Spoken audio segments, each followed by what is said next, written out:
Hi hello friends, welcome to கௌரிஸ்கோ. இன்றைக்கி நம்ம இந்த வீடியோவில் என்ன பார்க்க போகிறோம்னா, சிக்கன் மசாலா எப்படி ரெடி பண்ணுறது, அதுக்கு என்னென்ன அளவு என்னென்ன பொருள் போடணும் அப்படிங்கிறத பார்க்க போகிறோம். இப்போ நீங்கள் எதாவது நோட் பண்ணணும் அப்படின்னா ஒரு பேப்பர் எடுத்து நோட் பண்ணி வச்சுக்கோங்க. உங்களுக்கு ஈஸியாக இருக்கும் பண்ணுறதுக்கு. நான் சொல்கிறேன், அளவு சொல்கிறேன்.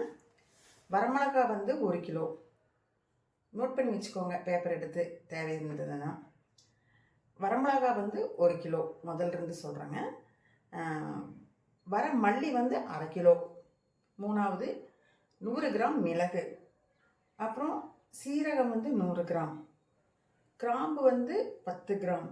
பட்டை ஒரு 10 கிராம். ஏலக்காய் ஒரு 5லேருந்து 10 கிராம்குள்ளார உங்களுக்கு பிடிக்கும்னா கொஞ்சம் அதிகமாக போட்டுக்காங்க. பிடிக்காது, அந்த ஸ்மெல் கம்மியாக இருக்கணும் அப்படின்னா ஒரு 5 கிராம் போட்டுக்கோங்க. அப்புறம் மஞ்சத்தூள் அல்லது மஞ்சள் கிழங்கு, அது ஒரு 10 கிராம் போட்டுக்கோங்க.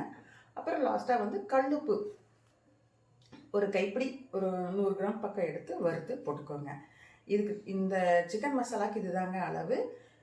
நீங்கள் இதை எடுத்து வறுத்து போட்டுக்கலாம். இப்போ நான் ஓவனாக போட்டு வறுக்க போகிறேன். வாங்க எப்படி வறுக்கிறது அப்படிங்கிறத பார்ப்போம்.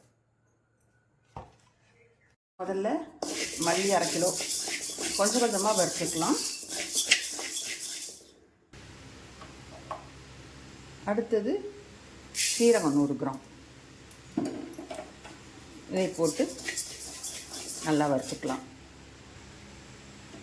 அடுத்தது மிளகு 100 கிராம்.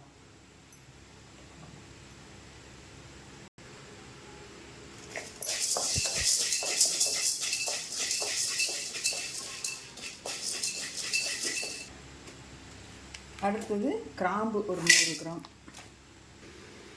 கிராம்பு 10 கிராம் வறுத்தெடுத்தாச்சு. அடுத்தது பட்டை ஒரு 10 கிராம். இதையும் அப்படியே வறுத்துக்கலாம். பட்டை 10 கிராம் வறுத்தாச்சு. இப்போ எடுத்து ஏலக்காய் நான் ஒரு 5 கிராம் தான் போட்டிருக்கிறேன். சொன்னேன், ஸ்மெல் பிடிக்கிறவங்களுக்கு ஒரு 5லேருந்து 10 கிராம் வரைக்கும் போட்டுக்கலாம். நான் 5 கிராம் தான் போட்டிருக்கிறேன். ஒருவேளை ஸ்மெல் அதிகமாக இருந்தால் பிடிக்காதவங்க சாப்பிட மாட்டாங்க. இதுவுடைய ஒரு 10 கிராம் மஞ்சள் சும்மா சூடு பண்ணால் போதும்.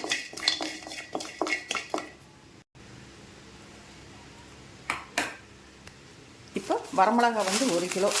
அதை கொஞ்சம் கொஞ்சமாக வறுத்து எடுத்து போட்டுக்கலாம். இப்போ கடைசியாக உப்பு ஒரு 50 கிராம் போட்டிருக்கிறேன். உப்பு போட்டு நல்லா வறுத்து அது கூட சேர்த்துக்கலாம். இப்போ சிக்கன் மசாலா பொடி நான் அரைச்சிட்டு வந்தாச்சு. போய் மிஷினில் கொடுத்து அரைச்சிட்டு வந்துட்டேன்.